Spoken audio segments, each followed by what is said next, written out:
أعوذ بالله من الشيطان الرجيم. بسم الله الرحمن الرحيم.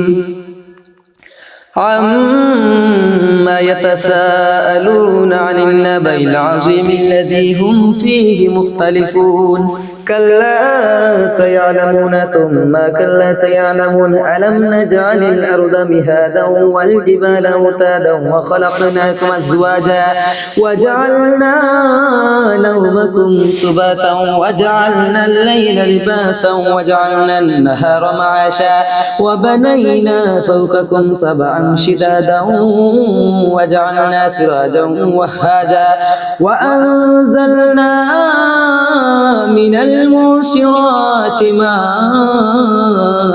ثجاجا لنخرج به حبا ونباتا وجنات ألفافا إن يوم الفصل كان ميقاتا يوم ينفخ في السور فتأتون أفواجا وفتحت السماء فكانت أبوابا وسيلت الجبال فكانت سرابا إن جهنم كانت مرصادا للطاغين مآبا لابسين فيها أحقابا لا يذوقون فيها بردا ولا شرابا إلا حميما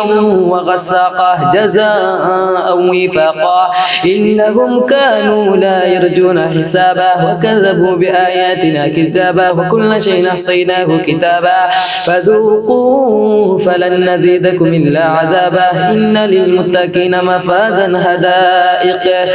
إن للمتقين مفازا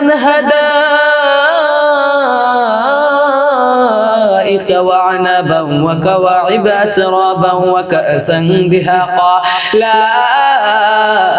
يسمعون فيها لغوا ولا كذابا جزاء من ربك عطاء حسابا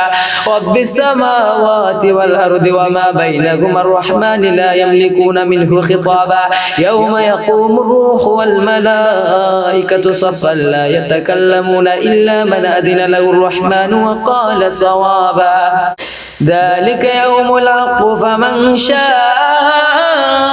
اتخذ إلى ربه مآبا إنا أنذرناكم عذابا قريبا يوم ينظر المرء ما قدمت يداه ويقول الكافر يا ليتني كنت ترابا.